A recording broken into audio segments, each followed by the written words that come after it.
오늘 마가복음 14장 27절로 42절의 말씀을 통하여서 깨어있으라 라는 제목으로 강의 이어가도록 하겠습니다. 34절 말씀 보겠습니다.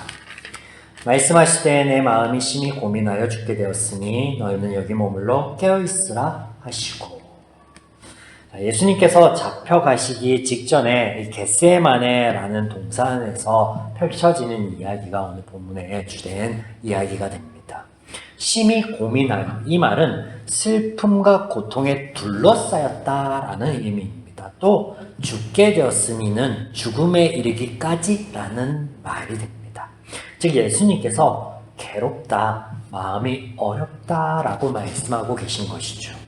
무엇이 이토록 예수님을 고통스럽게 만들었는지, 염려되게 하였는지, 죽음을 앞두고 담담함을 잃지 않았던 많은 위인들의 이야기와 비교해보면 지금 십자가 앞에 죽음을 두고 있는 예수님의 이런 모습은 우리에게 조금 의아한 생각을 만들게 합니다.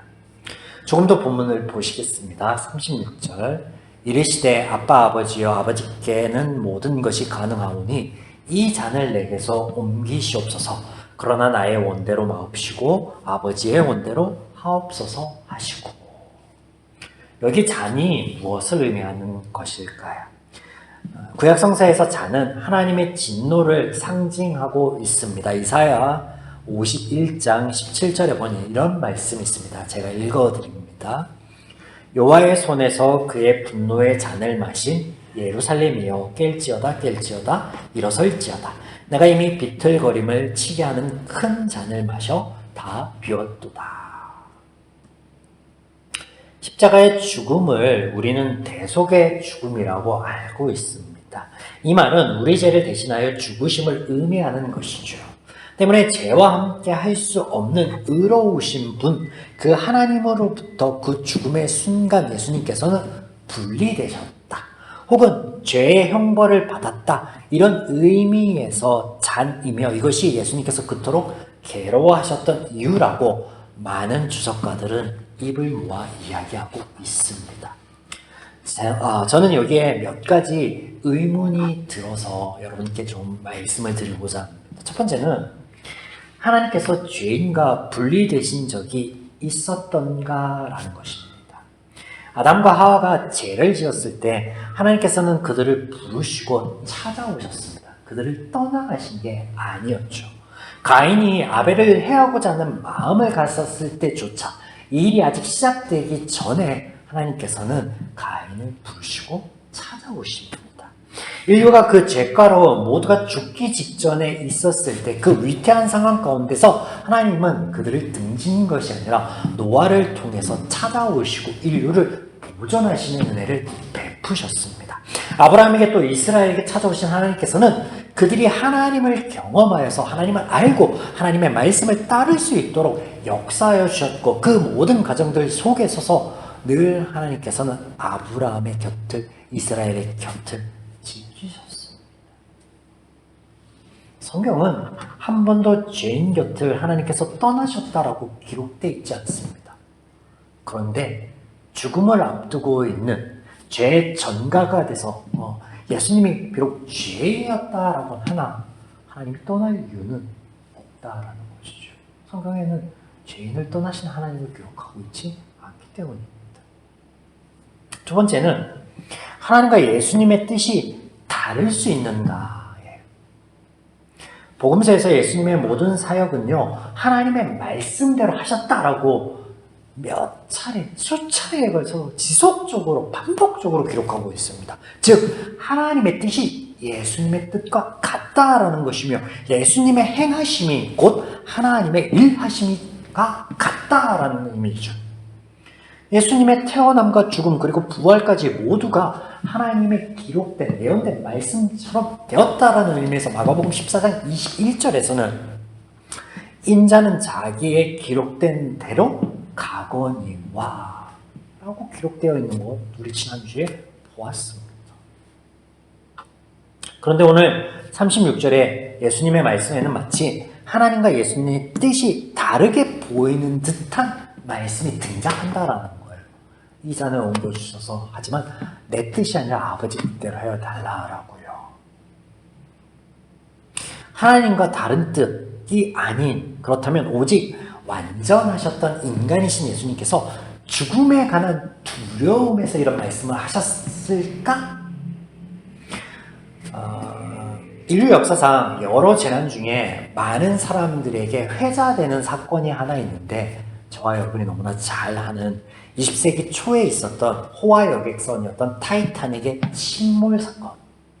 네, 빙산과 충돌하여 침몰하게 되었던 이 배에는요, 승무원과 승객을 포함하여 약 2,000명의 사람들이 있었습니다. 그러나 생존자는 고작 700명에 불과했습니다. 50%가 되지 않았어요. 사고 직후에 선장과 2등 항해사는요, 준비되어 있는 구명정에 여성과 어린아이를 먼저 태워야 한다 라고 해서 그렇게 조치를 합니다. 이때 당시 급박했던 상황은 잘 모르나, 전 잘 모르죠. 100년 전의 일인데, 이를 영화로 제작하여 보여주었던 장면이 떠오르는데, 자신의 자녀, 아내를 태우기 위해서 기꺼이 죽음을 택하였던 남성들의 모습을 기억합니다. 지금까지 예수님께서는요, 자신의 죽음에 대해서 여러 차례 말씀을 하셨습니다. 또 직전에는 내가 죽는 것이 너희를 위해서 이롭다. 내가 그리고 이것을 기꺼이 감당하겠다라는 류의 말씀하셨습니다. 그렇죠. 6월절 낮잠 자리에서 이 죽음은 너를 위해 내가 흘리는 보혈이다, 피다, 약속이다, 언약의 성취이다.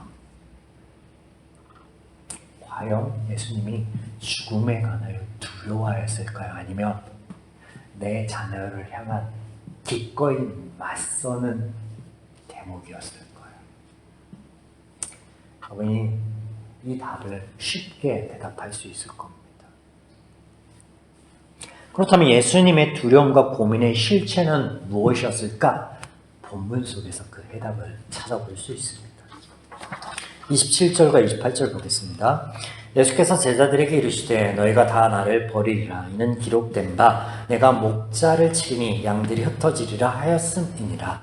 그러나 내가 살아난 후에 너희보다 먼저 갈릴리로 가리라. 예수님께서는요, 스가랴서에 예언된 말씀을 하십니다. 그랬더니 베드로를 위시한 제자들이요, 결코 예수님을 버리지 않겠다라고 모두가 호언장담을 합니다. 뭐 이런 다짐 할 수 있습니다. 그런데 좀 스마트하게 좀 생각해 봅시다. 이 제자들의 다짐이 이루어지면요, 그 이루어짐의 결과는 뭘 의미하는 거예요? 스가랴서의 예언의 말씀, 하나님의 말씀이 이루어지지 않는 거죠. 목자를 쳤더니 양이 흩어졌다는데 양이 안 흩어져. 그건 형국이지 않겠습니까? 자, 이후에 바로 예수님께서는 그들과 함께 겟세마네 동산으로 향하십니다. 그리고 그들에게 당신께서 기도하는 동안에 여기 머물라라고 하세요. 32절에 보면 머물러 있어라고 하세요. 기도하라라는 말씀 안 하세요. 나와 같이 기도해야 된다라는 말씀을 하신 적이 없습니다. 그러나 34절에 예수님의 말씀 후에 제자들을 향한 예수님의 말씀이 달라집니다. 머물러 있어라, 그냥 단지 여기 있어라 라고 하셨던 말씀이 깨어 있으라 라고 하세요. 깨어 있으라. 34절 보면 너희는 여기 머물러 깨어 있으라. 깨어 있으라. 또 37절에 보니까 돌아와서 예수님께서 기도하다가 돌아오셔서 이렇게 말씀하시죠. 제자들이 자는 것을 보시고 베드로에게 말씀하시되 시몬아 자느냐? 내가 1시간이라도 깨어 있을 수 없었더냐? 깨어 있을 수 없었더냐? 네. 그러면 이 깨어 있으라라는 것은 어떤 의미였을까요? 기도하라라는 말씀이었을까? 단도직입적으로 말씀드립니다. 아니에요. 기도에 관한 말씀이라면 제자들의 기도가 예수님을 향한 중보 기도여야 됐습니까? 그분이 하나님인데 하나님이 사역하시는 중보 기도가 필요했다? 말도 안 되는 거죠. 전지전능하신 분이시잖아요.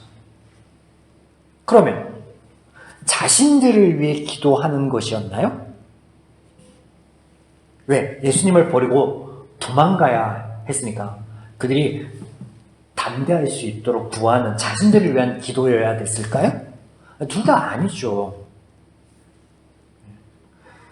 죄인이 하나님의 사역을 위한다 있을 수 없는 일임을 말씀을 드렸죠. 또 앞서서 스가랴 말씀 드리면서 자신들을 위해서 자신들의 부족한 점을 위해서 기도한다?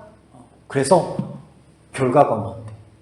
하나님의 말씀이 실현이 되지 않는 거잖아요. 진리가 아닌 하나님의 말씀이 있을 수 있습니까? 원론적으로 죄인은요, 의와 선을 위한 기도를 할 수 없는 존재예요. 그것이 비록 자기 자신을 위한 거라도. 이것을 하나님이신 예수님께서 모를 리가 없다라는 거죠. 그러면 그들을 위해서 기도하라는 말씀을 하실 리가 없습니다. 본문에 기도하라고 등장하지만 그게 그 의미가 아니라는 거예요. 실제로 성경의 기도에 관한 교훈은요, 로마서 이후에 등장합니다. 그 이전에 등장하는 기도들은요, 달라요. 그런 의미가 아니에요. 주목해 보셔야 할 필요가 있죠. 그렇다면 본문 속의 예수님의 말씀은 무엇인가? 깨어있으라. 이 말의 원 의미는요, 지켜보라입니다. 지켜보라. 예수님께서는 그들이 예수님의 기도하시는 모습을 지켜보라 하신 거예요. 물론 이것조차도 그들이 지킬 수 없었죠.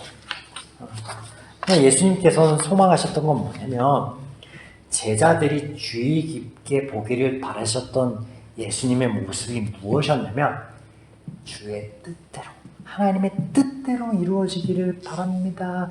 나의 원함, 나의 소망, 나의 바람이 아닌 하나님의 뜻대로 되기를 바랍니다. 라는 그 기도의 모습을 보기를 원했다라는 거예요. 그 말은 뭡니까? 하나님의 소망이 나의 소망 되기를 원합니다. 라는 그 모습을 보고 그 모습을 닮아가기를 원했다라는 말이에요.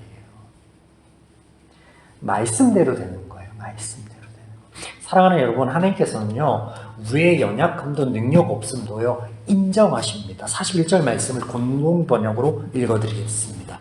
예수께서 세 번째 다녀오셔서 아직도 자고 있느냐? 아직도 쉬고 있느냐? 그만하면 넉넉하다.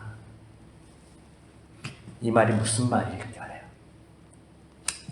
그들의 믿음 없음 혹은 기도하지 못함, 깨어있지 못함을 탓하고 책망하는 모습일까요? 아니에요. 아니에요. 인정하는 거예요. 그들의 연약함, 죄인의 연약함, 죄인의 능력 없음, 그걸 인정하는 모습이에요. 넉넉하다. 자, 때가 되었다. 내가 너희를 바꿔줄게. 내가 너희를 세워줄게. 내가 너희를 능력 있게 해줄게. 내가 너희를 고쳐줄게. 내가 너희의 죄 문제를 깨끗게 씻어줄게.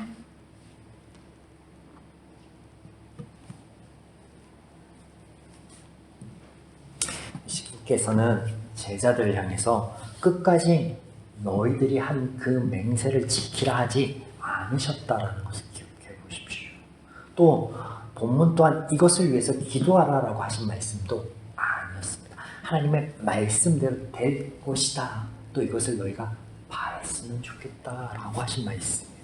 이렇게 우리가 깨어있어 오늘도 나와 동행하시며 나를 위하여 역사하시는 하나님을 보게 되면 이것이 우리의 힘이 되고 이것이 우리의 능력이 됩니다. 그래서 38절의 말씀처럼 시험과 유혹에 빠지지 않을 하나님의 은혜를 덧입을 수 있는 능력으로서의 기도를 할 수 있게 된다는 거죠.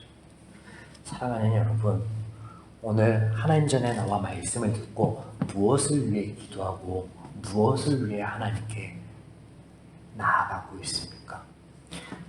나눴던 이 말씀처럼 세상 가운데 내가 하나님의 자녀로서 온전히 살아가며 그 은혜 안에 그 은혜를 덧입기 위해서 그것을 바라고 우리와 동행하시는 그 하나님을 바라보고 그 하나님의 능력을 힘입어서 세상의 유혹과 시험에서 벗어날 수 있는 그런 저와 여러분, 우리의 기도가 그런 하나님의 능력과 소망을 힘입는 기도 될 수 있다.